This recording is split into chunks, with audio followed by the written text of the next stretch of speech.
નમસ્કાર દોસ્તો, લાઈવ ગુજરાત સમાચાર યુટ્યુબ ચેનલમાં આપનું સ્વાગત છે। દેશ દુનિયા અને ગુજરાતના તાજા મોટા અને સૌથી મહત્વપૂર્ણ સમાચાર જાણીએ તે પહેલા ચેનલમાં નવા છો તો ખાસ કરીને ચેનલને જરૂરથી સબસ્ક્રાઇબ કરીને વિડીયોને લાઈક કરી દેજો। પીએમ મોદી દ્વારા લોકસભાની અંદર કરવામાં આવી છે મોટી ભવિષ્યવાણી।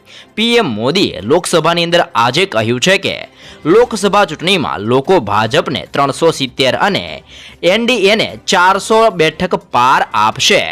ભાજપના નેતૃત્વની અંદર એનડીએની ત્રીજી ટર્મ નિશ્ચિત છે। ત્રીજો કાર્યકાળ મોટો નિર્ણયવાળો રહી શકે છે। ત્રીજો કાર્યકાળ આગામી 100 વર્ષનો પાયો નાખનાર હશે।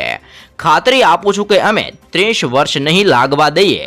મારા ત્રીજા કાર્યકાળની અંદર દેશ વિશ્વની ત્રીજી સૌથી મોટી આર્થિક શક્તિ બનશે અને આ મોદીની ગેરંટી છે। જેવું પણ મોટું નિવેદન ને મોટી ભવિષ્યવાણી પીએમ મોદી દ્વારા હાલ દર્શાવવામાં આવી રહી છે। તો એ ઉપરાંત ભારત બંધના એલાનને લઈને મહત્વના સમાચાર સામે આવ્યા છે। 16 ફેબ્રુઆરીના રોજ સેન્ટ્રલ ઇન્ડિયન ટ્રેડ યુનિયનનું કેન્દ્ર આ મહિનાની 16મીએ ગ્રામીણ ભારત બંધનું આહવાન કર્યું છે। સીઆઈટીયુના કેન્દ્રીય અધ્યક્ષ હેમતલ્લાએ જણાવ્યું હતું કે કેન્દ્ર દ્વારા અપનાવવામાં આવી રહેલી મજૂરી વિરોધ, ખેડૂત વિરોધી અને જન વિરોધી નીતિઓના વિરોધની અંદર આ બંધનું આહવાન કરવામાં આવ્યું છે। સંયુક્ત કિસાન મોરચા સહિત 90 મજૂર સંગઠનોએ સાથે મળીને આ નિર્ણય કર્યો છે અને 16 ફેબ્રુઆરીના રોજ ભારત બંધનું આહવાન હાલ દર્શાવવામાં આવી રહેલું છે। ત્યારબાદના મહત્વપૂર્ણ સમાચારની અંદર આગળ વધીએ તો પ્લાસ્ટિકનો ઉપયોગ કરીને બનાવવામાં આવ્યો છે રોડ।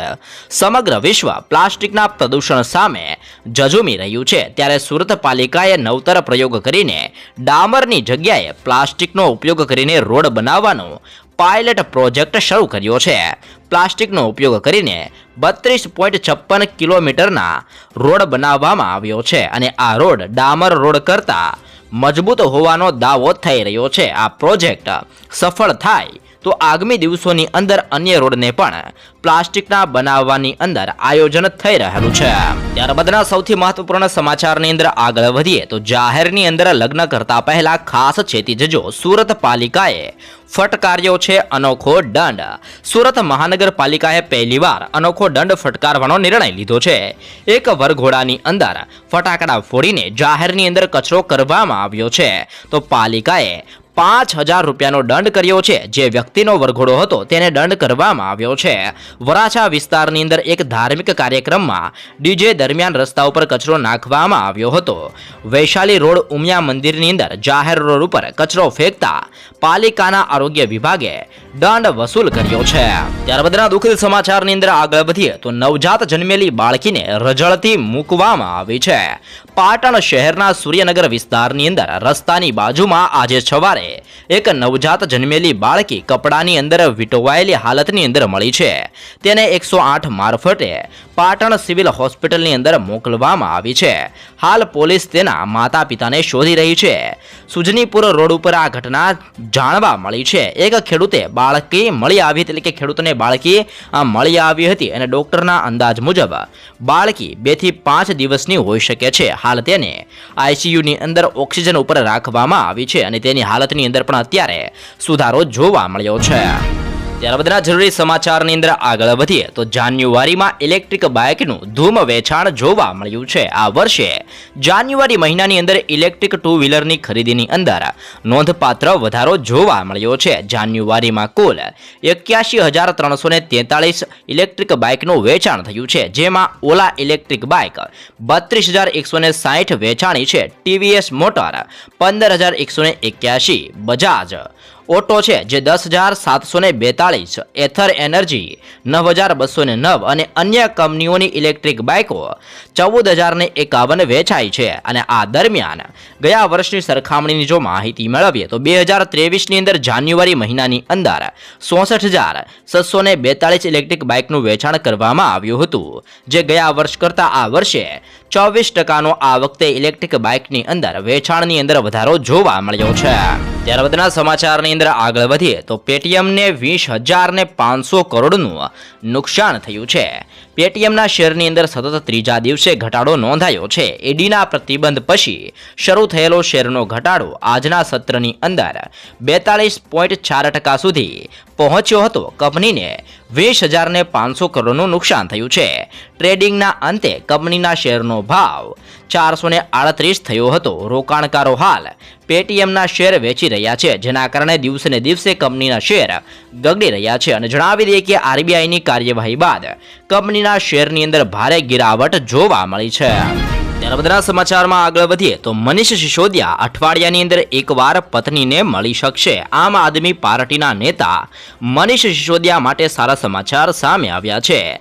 દિલ્હીની રાઉઝ એવન્યુ કોર્ટે મનીષ સિસોદિયાને કસ્ટોડિયલ પેરોલ ઉપર અઠવાડિયાની અંદર એકવાર તેમની બીમાર પત્નીને મળવાની મંજૂરી આપી દીધી છે. કોર્ટે કહ્યું છે કે મનીષની સાથે ડોક્ટરો પણ હાજર રહેશે. આ વ્યવસ્થા આગામી આદેશો સુધી ચાલુ રહેશે.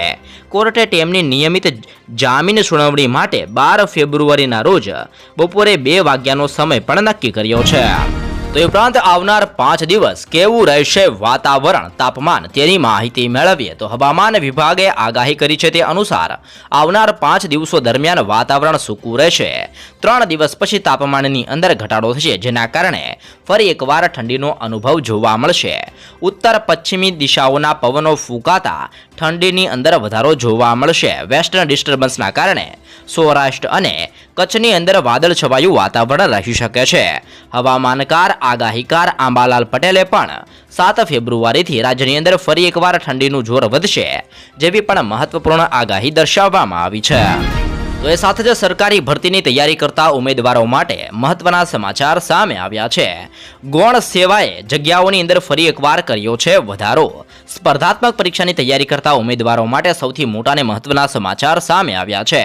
ગૌણ સેવા પસંદગી મંડળે જાહેર કરેલી જગ્યાની અંદર ફરી એકવાર વધારો કરવામાં આવ્યો છે.